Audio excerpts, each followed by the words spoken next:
Southeast Kansas Humane Society is finding it hard to get larger dogs adopted. And KOAM Jana Haudela learned about an adoption story and talked with new dog owners as well as the director of the Humane Society in Pittsburgh.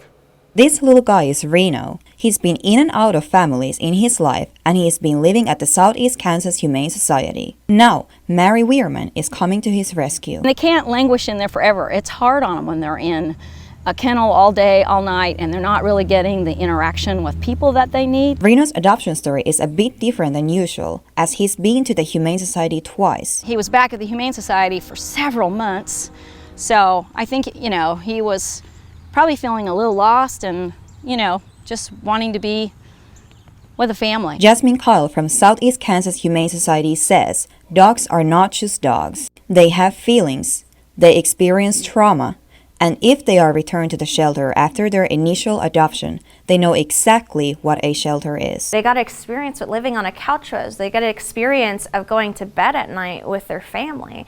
It's extremely hard for them because yes, we provide them the best that we can out here with activity, enrichment, and love from our staff, but there is nothing that beats a home. Kyle is grateful Reno found his forever home, as shelters in Kansas currently have lots of large dogs that are not getting adopted. She says she could see the connection between Reno and Weirman immediately. He would follow them. And I was like, okay, there is a connection already. And it was beautiful. As soon as we handed off, he did a backwards look, and then he just smiled and he walked out the door with her, and we knew it was meant to be. Weirman says adopting a dog is the best decision anyone can make. Go out and walk a dog.